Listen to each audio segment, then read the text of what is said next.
al equipo que nos grabe para precisamente eso, presentar a estos dos grandes amigos, dos grandes periodistas. Saludo con muchísimo gusto al periodista independiente y reconocido corresponsal de guerra, el queridísimo Jaime Hernández. ¿Cómo estás, Jaime? Bienvenido Sin Censura. Querido Antonio, muy buenos días a todos, muy buenos días al Chente, que nos estuvo con nosotros un ratito, y al querido Kurt. A quien saludamos también con muchísimo gusto, el escritor y periodista Kurt Hackbart. ¿Cómo estás, Kurt? Bienvenido también a Sin Censura. Muy bien, pues un saludo estar contigo, Toño, y con el gran amigo Jaime, aquí para dejarla brocheando. Listo. Y miren, efectivamente, como mencionaba Vicente, ¿qué les parece que vamos directamente al tema? Este fin de semana, varios medios aquí en Estados Unidos, medios reconocidos como la agencia Reuters, que es una agencia especializada en temas financieros y del Medio Oriente, pero específicamente en situaciones financieras, dan a conocer notición, el arresto y la acusación formal en contra del congresista Henry Cuellar y de su esposa en un caso que vincularía a Grupo Salinas. Sarah Lynch firma esta nota que le va a poner don David en pantalla. Es una de tantas, son varias notas en los medios de comunicación corporativos de Estados Unidos que no salen que no salen allá en México.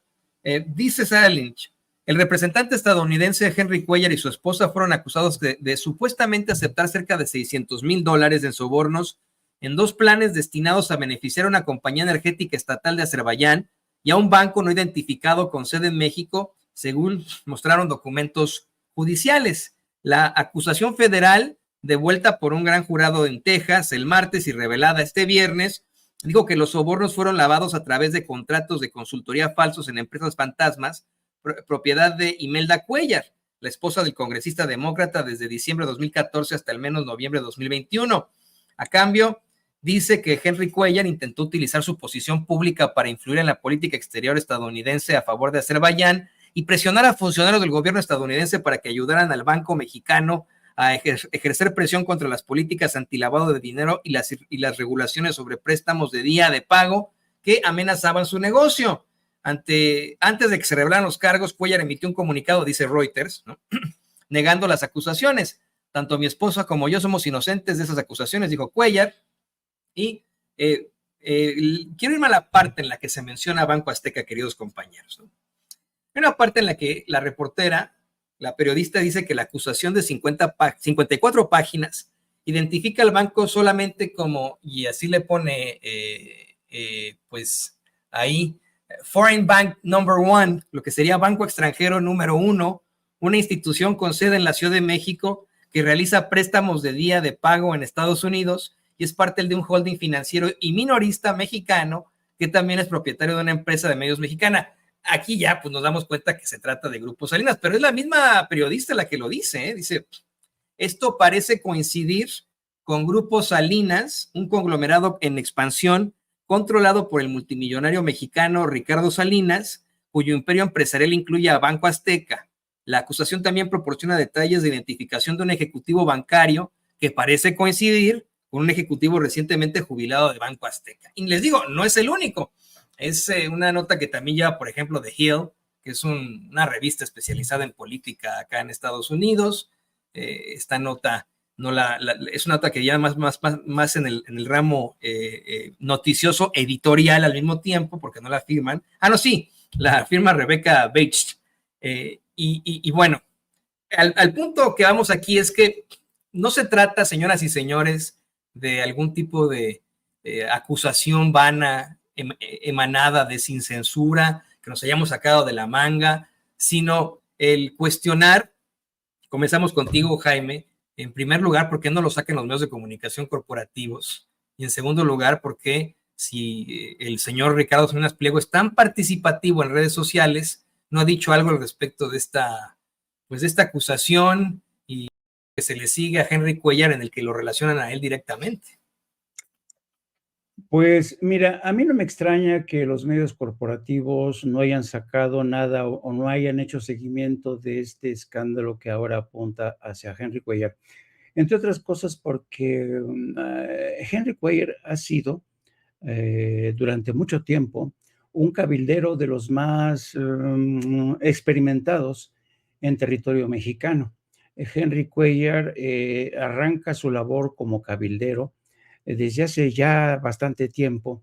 Él fue una pieza clave en la famosa iniciativa de reforma energética que impulsó Enrique Peña Nieto, con el respaldo, hoy sabemos, del PAN, el PRD mediante jugosos moches. Henry Cuellar, tú sabes que es hijo de inmigrantes mexicanos, él mismo acompañó a sus padres en los campos de cultivo haciendo la pizca de la fresa, hasta que sus padres decidieron establecerse en Estados Unidos. Él fue uno de los pocos hijos que realmente llegó más lejos, se convirtió en universitario, estudió en la George Washington University, y cuando Henry Cuellar alcanza el poder y se convierte en el presidente del poderoso Comité de Seguridad Interna en el año de 2011, él, que ya tenía una estrecha amistad con Enrique Peña Nieto cuando era gobernador del Estado de México, invita a Enrique Peña Nieto y es el primer congresista demócrata que le alza, en una visita al Congreso de Estados Unidos, Henry Cuellar le alza la mano, le alza el brazo ahí en el Capitolio a Enrique Peña Nieto, le dice, este es el próximo presidente de México, en un acto que dejó pues un poco así sorprendidos a muchos periodistas. Y después con el tiempo entendimos por qué Henry Cuellar respaldaba de manera tan entusiasta a Peña Nieto. Henry Cuellar respaldaba a Peña Nieto, entre otras cosas, porque sabía de la iniciativa de reforma energética y en esta campaña invitó a uno de sus colegas, otro tejano, porque sabes que Henry Cuellar es tejano y obedece a los intereses de las compañías petroleras, invitó a otro de sus colegas, el republicano Michael McCall, y Michael McCall también se sumó de manera entusiasta. No eran secretos los viajes continuos de Henry Cuellar de Washington a Los Pinos, precisamente para ver el avance de esta iniciativa de reforma energética que al final se aprobó y que fue objeto pues, de una intensa batalla y que finalmente, bajo el gobierno de Andrés Manuel López Obrador, pues ha librado intensas batallas para tratar de meter reversa. Y por lo menos por el momento se ha salvado ciertos aspectos de esta iniciativa tan entreguista, ¿no?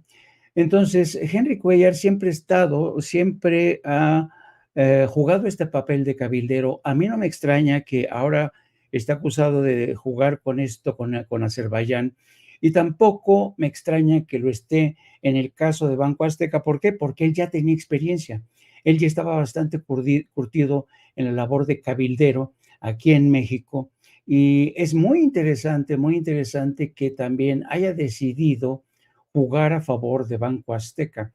Y lo cierto es que Henry Cuellar siempre va a jugar a favor de aquel que le reporte más ganancias. Es un poco, guardando las distancias, es como el caso de Bob Menéndez, este demócrata también por Nueva Jersey, que a pesar de ser latino, a pesar de apoyar algunos temas en materia migratoria, siempre nos metió el pie a México en cuestiones de política exterior y sobre todo es uno de los más férreos enemigos para el fin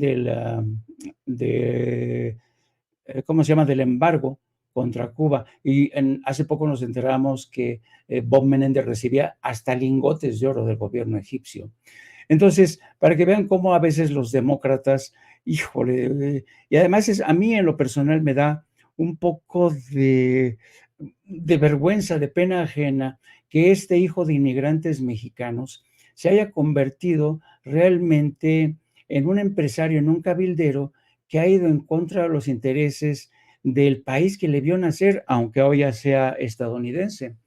Entonces, ojalá realmente que se desmenuce bien lo que toca al tema de Banco Azteca, porque va a ser muy interesante ver cuáles son las acusaciones específicas, a qué se refieren con el tema del lavado de dinero, cuáles eran las transacciones que de alguna manera quería impulsar o quería liberar el señor Salinas Pliego, que por cierto, anda muy despreocupado asistiendo a una boda allá en Marruecos, presumiendo de sus amigos millonarios, mientras acá en Estados Unidos se le está investigando por un presunto caso de lavado de dinero. Y sabes qué, también quiero platicar al respecto, querido Jaime, querido Kurt. La figura de Henry Cuellar como uno de esos políticos que tanto anhelamos, políticos y políticas que tanto anhelamos acá en Estados Unidos, que nuestros hijos finalmente participen en la política, sean miembros de la élite política para que puedan defender nuestros derechos y terminan siendo pues unos corruptazos, porque no es la primera vez, no es el único caso, el de Cuellar. Han habido muchísimos políticos de origen hispano que también se han enfrentado a la corrupción, que han sido acusados de corrupción. Bueno, pues en este caso hay hasta acusaciones formales. Le pido al equipo que nos grabe. ¿Tú qué opinas, Kurt? Efectivamente, bueno, pues tenemos esta andanada de acusaciones en contra no solamente de Henry Cuellar y de su esposa, sino que lo vinculan a Grupo Salinas, lo vinculan a Banco Azteca. Claramente es mencionado en muchos medios de comunicación acá en Estados Unidos como Reuters, como The Hill. En México se ignora esta circunstancia por sobre todo, y pues queda ese mal sabor de boca que nos plantea el queridísimo Jaime Hernández en cuanto a la participación de este tipo de políticos en los que mucha gente confió y vio algún tipo de potencial, cuando pues hoy resultan ser eso, cabilderos de los más ricos, de los más poderosos, solamente sirven a los intereses de los que tienen la lana, ¿no? Sí, efectivamente, Toño, hay varios puntos que quisiera pues, tratar en esto, ¿no? He reportado en otros contextos cómo élite transfronteriza funciona, ¿no? Hemos hablado justamente del asunto del Baker Institute, justamente ahí en Texas también, de donde es Cuellar, ¿no? Y donde es como estos supuestos institutos no partidistas, institutos de pensamiento, think tanks y todo eso, termina coordinando, ¿no? Acciones, ¿no? Y campañas políticas, ¿no? Como en contra de AMLO, como hemos visto, con las élites de México y las élites ahí de Estados Unidos, ¿no? A través de think tanks y esos otros institutos. Lo que estamos viendo con Cuellar es otro aspecto de este tipo de, podemos llamarlo, asociaciones delictuosas, ¿no? Entre la élite mexicana y la estadounidense, ¿no? Y esto es a través de, pues, el tráfico de influencias entre, pues, presuntamente, personas como, Salinas Pliego, ¿no? También la acusación habla de un tal Ejecutivo 1, que sospechan que podría ser Luis Niño de Rivera, ¿no? Ahí. Y figuras en Estados Unidos como Cuellar, ¿no? La acusación habla de, como mencionaste al principio, $600,000, ¿no? En presuntos sobornos. Primero, para apoyar a una empresa energética en Azerbaiyán, ¿no? El tema energética es lo principal aquí, ¿no? Es decir, toda la geopolítica gira en torno al tema energético. Está en todo, ¿no? El tema del petróleo, el tema obviamente del gas natural y obviamente el tema de los recursos naturales. El Instituto Baker, el Baker Institute, también es el núcleo de intereses energéticos, ¿no? Ahora acusan a Cuellar de supuestamente favorecer este instituto energético ahí desde Azerbaiyán, pues también mencionar el caso de Hunter Biden, que estaba vinculado con una empresa de gas natural ahí de Ucrania, ¿no? Todo gira en torno al tema energético. Y como Jaime bien mencionó, fue un muy necesario recorrido histórico. Cuellar, pues, estuvo en su momento un gran aliado con Peña Nieto al momento de la contrarreforma energética en México, 2013-2014. El capítulo posterior es cuando López Obrador, pues, propone su propia ley de reforma eléctrica, ¿no? Y energética. ¿Quién se opone? ¿Quién se opone? Pues nadie menos que Henry Cuellar. En este momento él firmó una carta con otros congresistas de Texas. Fue bipartidista. Cuando se trata de temas energéticos no hay republicanos ni demócratas, ¿no?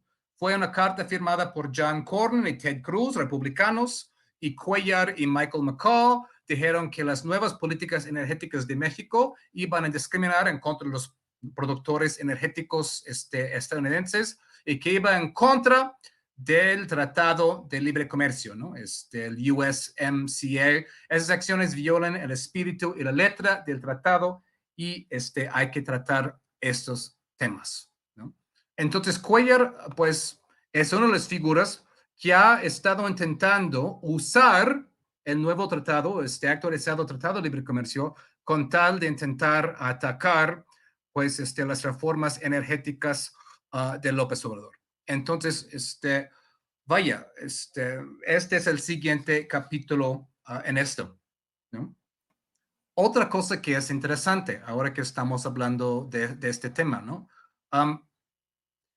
No le va muy bien a Salinas Pliego en Estados Unidos, ¿eh? No le va muy bien en nada, ¿no? Sabemos que, pues, en el marzo pasado, ya acreedores de TV Azteca, pues, hicieron una petición involuntaria de bancarrota en contra de TV Azteca, ¿no? Usando la ley del capítulo 11 en Estados Unidos, por unos 63 mil millones de dólares que presuntamente tienen en deudas TV Azteca, ¿no? Ahí en Estados Unidos, ¿no? Ahora sale esto con este banco sin nombre, que pues es muy claro que es Banco Azteca. Va a complicar el asunto todavía más, ¿no? Para Salinas Pliego, en el momento en que pues también las empresas calificadoras, ¿no? Están rebajando, ¿no? La calificación de sus empresas, ¿no? Entonces, malas noticias para Henry Cuellar y malas noticias también para Salinas Pliego. Y cierro con un punto más importante. Cuellar es del Partido Demócrata, pero es muy conservador. Es muy conservador, ¿no? Es en contra de los derechos de las mujeres, ¿no? Es demócrata nominalmente, pero no es para nada una figura de izquierda, para nada. De hecho, en las últimas elecciones primarias, pues tuvo un contrincante también de los mismos demócratas, Jessica Cisneros, una excelente joven latina, realmente progresista. Ella pues tuvo una gran campaña ahí en el sur de Texas, pero ahí entra Nancy Pelosi, todo el establishment rancio del Partido Demócrata para proteger a Cuellar, para protegerlo, y él ganó por solamente 300 votos contra Jessica Cisneros. Entonces, habla de, pues, la podredumbre del Partido Demócrata, que ellos, pues, protegieron con todo a Henry Cuellar, teniendo a alguien como Jessica Cisneros, que habría sido, pues, un gran cambio muy necesario para el partido en esta parte del país donde los demócratas ahorita mismo están perdiendo votos. No, y ya debería ser noticia de todos los titulares en estos momentos aquí en Estados Unidos. Sí la llevan, pero igual por cuestiones electorales y porque evidentemente podría afectar al partido del presidente Biden, no han estado mencionando mucho al respecto de Henry Cuellar, insisto, siendo una nota de 8 columnas. Totalmente de acuerdo contigo, Kurt, y es, vamos, el ejemplo de lo que constantemente ocurre en el Partido Demócrata, un partido que asegura ser liberal, pero que la verdad no, o sea, es un partido de derecha moderada, se supone, y esos son supuestamente los más peligrosos. Efectivamente, como Cuellar, hay tantos demócratas que se han mantenido en la tónica de lo ultraconservador, así como lo mencionaba Jaime, el mismo Bob Menéndez, que también enfrenta consecuencias penales de sus actos una y otra vez, también se expresa contra muchísimas circunstancias progresistas, y bueno, pues entre todos ellos se conocen y hacen negocios, como ocurrirá en este caso que está siendo denunciado acá en Estados Unidos. Pero toda la razón, no le ha ido muy bien acá en Estados Unidos a Ricardo Salinas Pliego. Vamos a ver en qué desenvuelve todo esto, en qué termina, si puede llegar a haber más información, algún tipo de acusación formal en cuanto a otras personas se refiere. Pero ¿qué les parece? Que vamos a otro tema de la mesa. Le pido al equipo que nos grabe. Continúa muy candente la circunstancia este caso planteado por el director de Pemex desde el viernes pasado, que exhibe a quien hoy es la directora o presidenta de este organismo de choque fundado por Claudio X González, de nombre Mexicanos contra la Corrupción y la Impunidad, la señora María Amparo Casar. Durante todo el fin de semana, después de que se exhibiera que pues se consiguió mediante supuestamente sus influencias cambiar el dictamen del fallecimiento de su esposo, gozó ella junto con sus hijos de una pensión, de un seguro de gastos médicos que hoy dan a conocer rebasa los 48 millones de pesos en cuanto a un daño al erario. Fue defendida a capa y espada por los mismos de siempre, estos sujetos que siempre aparecen como los abajofirmantes desde 2006, cuando fue el fraude encabezado por el Partido Acción Nacional y Felipe Calderón. Son exactamente los mismos. Sin embargo, hoy estamos viendo que este tema, en lugar de que pues de alguna otra forma le dé algún tipo de apoyo a la misma María Amparo Casar o a la derecha mexicana, está afectando terriblemente la campaña de Xóchitl Gálvez. Desde hace rato lo hemos venido analizando cómo es que en todo caso deberían manejarlo con el menor de los perfiles, en lugar de estar defendiéndola o mostrando algún tipo pues vamos, de desplegado. Tendrían que estar manejando un muy bajo perfil, querido Jaime, ante las consecuencias que conlleva la ya muy destruida campaña de Xóchitl Gálvez. ¿Qué opinas de esto, Jaime? Pues esto te demuestra hasta qué punto la oposición y sus adláteres, sus correas de transmisión, son de verdad, de una estrechez de miras que resulta alucinante, porque yo creo que el caso de Amparo Casar es quizá el último lance de Andrés Manuel López Obrador contra una oposición que gravitó siempre en torno a la figura de Claudio X González y la organización Mexicanos contra la Corrupción. Que el presidente haya desnudado a Mexicanos contra la Corrupción con un caso de corrupción, valga la redundancia, te habla hasta qué punto esta gente ha sido realmente déspota. Nunca le han importado el día después, qué va a pasar, la temeridad de esta gente. Esta gente siempre actuó a sabiendas de que jamás nadie les iba a pedir cuentas, ¿no? Y esto es una actitud, un comportamiento que yo vengo registrando desde hace décadas, ¿no? Por ejemplo, funcionarios que esconden su patrimonio comprando palacios, residencias en México y en el extranjero con su nombre, transferencias bancarias que son fáciles de seguir, porque están seguros de que nadie los va a poner al descubierto. Y eso fue lo que pasó en el caso de Amparo Casar. Ella creyó que jamás se iba a descubrir, jamás nadie le iba a poner en evidencia con un caso de corrupción tan mayúsculo, tan inmoral. Pero a mí lo que me interesa más de este aspecto, porque tú sabes que Amparo Casar, amén de su historial como una mujer de derechas que sirvió bajo el gobierno de Fox, que ha sido uno de los pilares de esta estrategia para tratar de dinamitar todos y cada uno de los proyectos de Andrés Manuel López Obrador, pues es la presidenta de Mexicanos contra la Corrupción. Y yo creo que el hecho de que Petróleos Mexicanos, el director de Petróleos Mexicanos y el presidente hayan dejado al descubierto una estrategia tan atroz, tan inmoral, que devela el carácter tan inmoral, tan mezquino, tan abyecto de esta mujer y de sus hijos, es tremendo, porque ten en cuenta que la reputación de Mexicanos contra la Corrupción siempre estuvo en entredicho, por lo menos ante los ojos de personajes como Ken Salazar, el embajador de Estados Unidos en México, a quien no pocas veces llamó a Claudio y a Amparo Casar para pedirles cuentas, para decirles, oye, ¿qué están haciendo ustedes con Mexicanos contra la corrupción? Porque el presidente está quejando mucho de ustedes.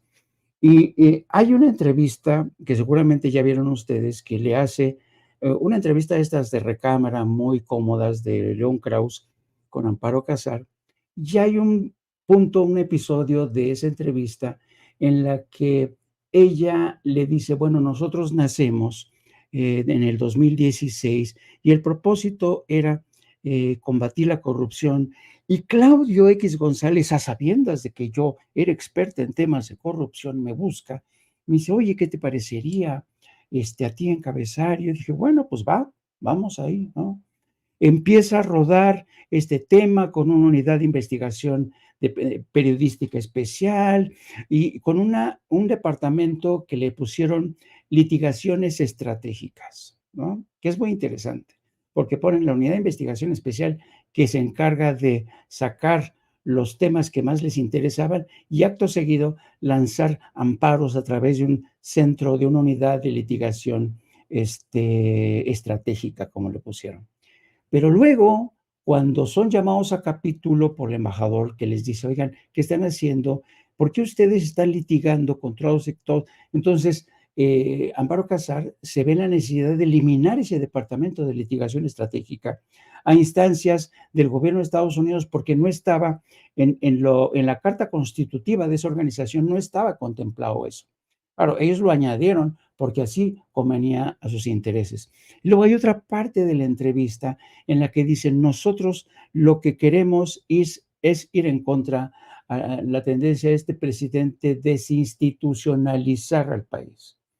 Y, por ejemplo, todos estos ataques contra nosotros, contra mexicanos, contra la corrupción, era parte de esa desinstitucionalización. Y yo me pregunto, Kurt, yo me pregunto, Toño, ¿y quién coños les dio a ellos carácter de institución? ¿Quién eligió a Claudio X González? ¿Quién eligió a Amparo Casar para crear una institución que se dedicara a luchar contra la corrupción? Pamplinas. Pamplinas. Lo que querían ellos es crear una entidad financiada por el Departamento de Estados Unidos, que ya sabemos cómo se ha resistido el Departamento de Estados Unidos para retirar esos fondos. Ha sido una protesta continua del gobierno de México y yo no sé, ya estamos quizá, ya va a ser inútil una exigencia más, un reclamo más del gobierno de México para quitarle financiamiento a esta organización, pero con esta balconeada Amparo Casar, no cabe duda que Mexicanos contra la Corrupción ha quedado boca abajo, completamente boca abajo. ¿Por qué?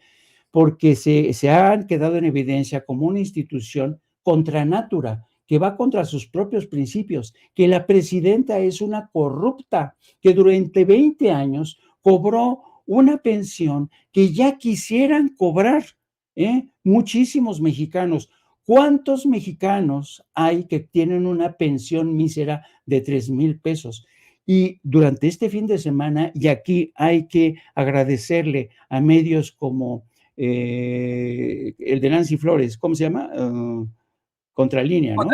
Contralínea, sí. Aquí hay que agradecerle a Contralínea y sobre todo a la periodista Nancy Flores, mis respetos, porque durante todo el fin de semana estuvo, dale que te pego, y qué bueno que fue así, porque gracias a Nancy Flores ha podido distribuirse esta información y ha puesto, pero furibundos a toda la derecha. Solamente hay que ver la intervención de Ciro Gómez Leiva esta mañana, furibundo, atacando al presidente, diciendo, ¿cómo es posible que el presidente que lleva más muertos en su haber en toda la historia de México se atreve a atacar a una sola persona, Amparo Casar? Y yo no sé si ustedes se dieron cuenta que en la conferencia mañanera de hoy, la reportera de Bloomberg y el Financiero precisamente iba por ahí, por el tema de, señor presidente, usted sigue teniendo el número de muertos más elevado de toda la historia. ¿Por qué? Porque lo que se intenta ahora es neutralizar a como dé lugar la historia de Amparo Casar poniendo el tema de los miles de muertos. Pero no va a funcionar, no va a funcionar, porque no se pueden equiparar, no pueden equiparar el caso de Amparo Casar, porque ha sido presidenta de una organización y además ella misma ha escrito libros donde denuncia la corrupción sistemática, ha acusado a los hijos del presidente de tener la famosa casa gris. Han estado detrás de todas estas denuncias falsas que no han podido demostrar.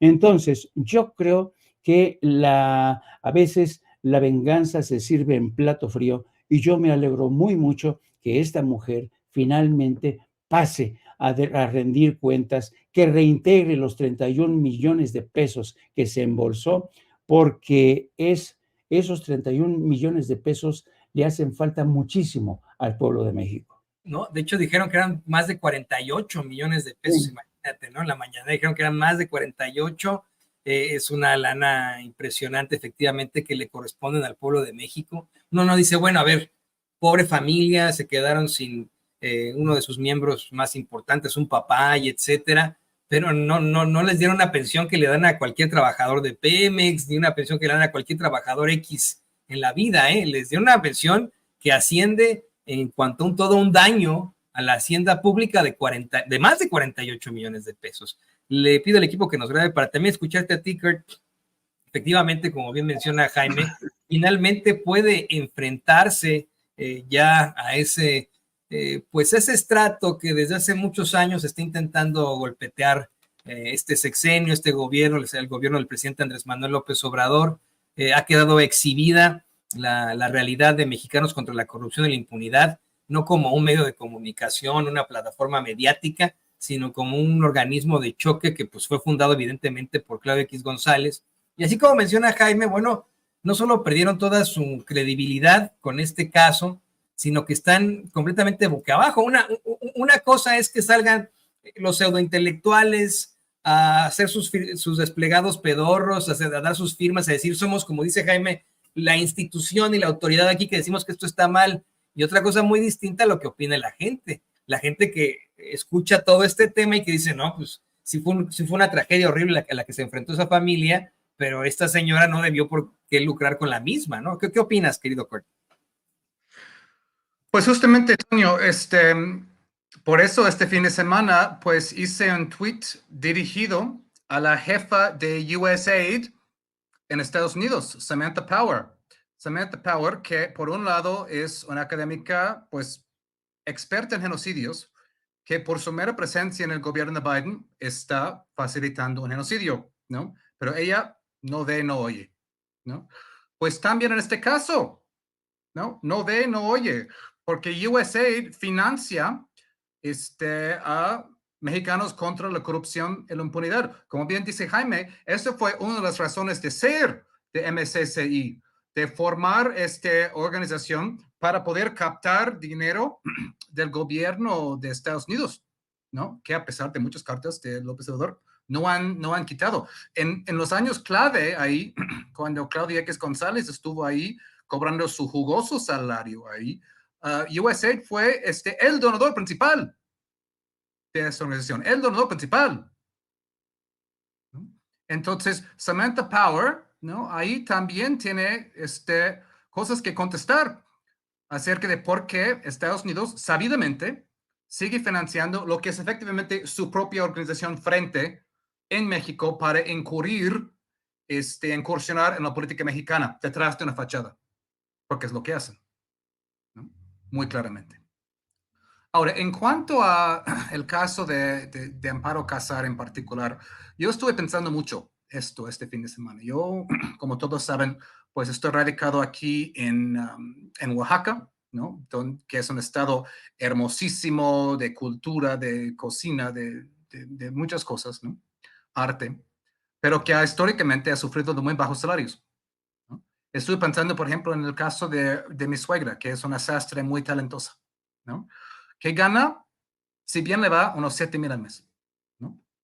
Con un talento, pues, muy minucioso en su trabajo, ¿no? No tiene pensión porque durante gran parte de su vida se dedicó a elevar a sus 4 hijas, ¿no? Ahora le gana unos 7, ¿no? ahora pues le tocó la pensión de bienestar, entonces tiene 3 más al mes, tiene un poco más de respiro ahí. Ese es el caso de muchísimos, miles y miles de oaxaqueños. ¿Cuál es el grado de insulto para gente que gana en este rango, incluso a gente que gana menos, que María Amparo Casar, por medio de fraude, ¿no? Por medio de un fraude ahí, ¿no? Pues bajó hace 20 años una pensión de 125,000 al mes. 125,000 al mes pagado por los contribuyentes, ¿no? Y si eso no fuera suficiente, ¿no? Si no fuera suficiente, 125,000 al mes hace 20 años, ¿no? No fue suficiente, cobró su seguro de vida, pues pagó los estudios costosos de sus hijos, y después de eso ha hecho una gran carrera cobrando de otras fuentes del erario público, de universidades públicas. Si no me equivoco, pues también está en la nómina del CIDE, ¿no?